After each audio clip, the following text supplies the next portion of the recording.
Hi guys, I'm Laura Vitale. On this episode of Laura in the Kitchen, I'm going to show you how to make a coconut berry baked oatmeal. It's fantastic. It's so good. You're going to love it. You can eat it all week long for breakfast or snacks in my case with some yogurt, and it's really amazing. It comes together in no time at all, but it really is so good. Let me run you through the list of ingredients.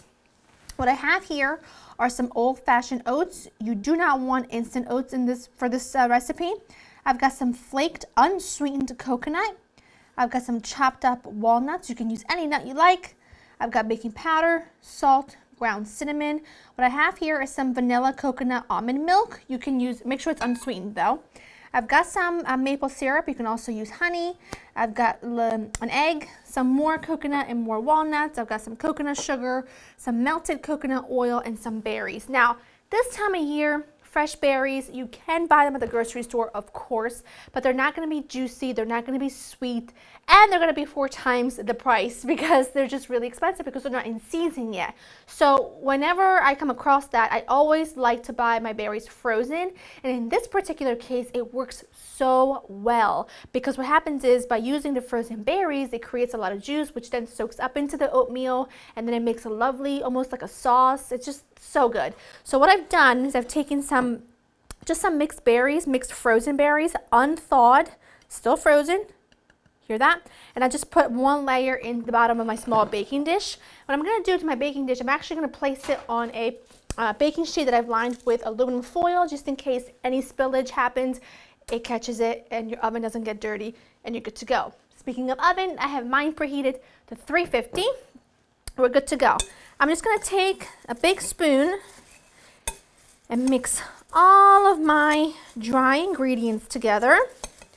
You can use any milk you like. You could use any flavorings your heart desires, but I happen to really love this combination, and I think you will too. And now to my milk, I'm going to add my sweetener, which is maple syrup. Honey works really great as well, so whichever you have.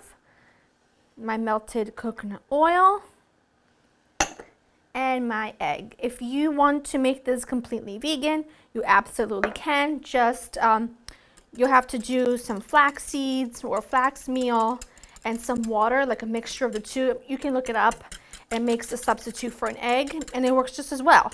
I just happen to have eggs on hand. I don't always have flax seeds on hand, so give that a good mix. Pour your wet into your dry. Give everything a good mix. It looks like it's very soupy at this point, but you need all that liquid because otherwise you're not going to have enough liquid for your oats to cook in. And then what I do, you can just pour that right over the berries. Like that. Get it all out of there. I love oatmeal. I love baked oatmeal, regular oatmeal, like however you give it to me. I am a fan, so this is just like perfection to me, and I'm very excited about it. Okay, and then all you do, which is optional actually, I like to just top it with some more flaked coconut and some almonds or some walnuts. Today I'm going to use walnuts. You can even use pecans if you want to. And a little tiny bit of coconut sugar, just for a little more sweetness and for a little more hint of coconut. Just a little coconut sugar, like a tablespoon, not much. And I'm just going to pop this into my oven at 350 for 45 minutes to an hour, or until the center seems about set, and I'll show you what it looks like when it's done. My oatmeal baked for exactly an hour, and I've let it cool for, I would say, about 45 minutes or so.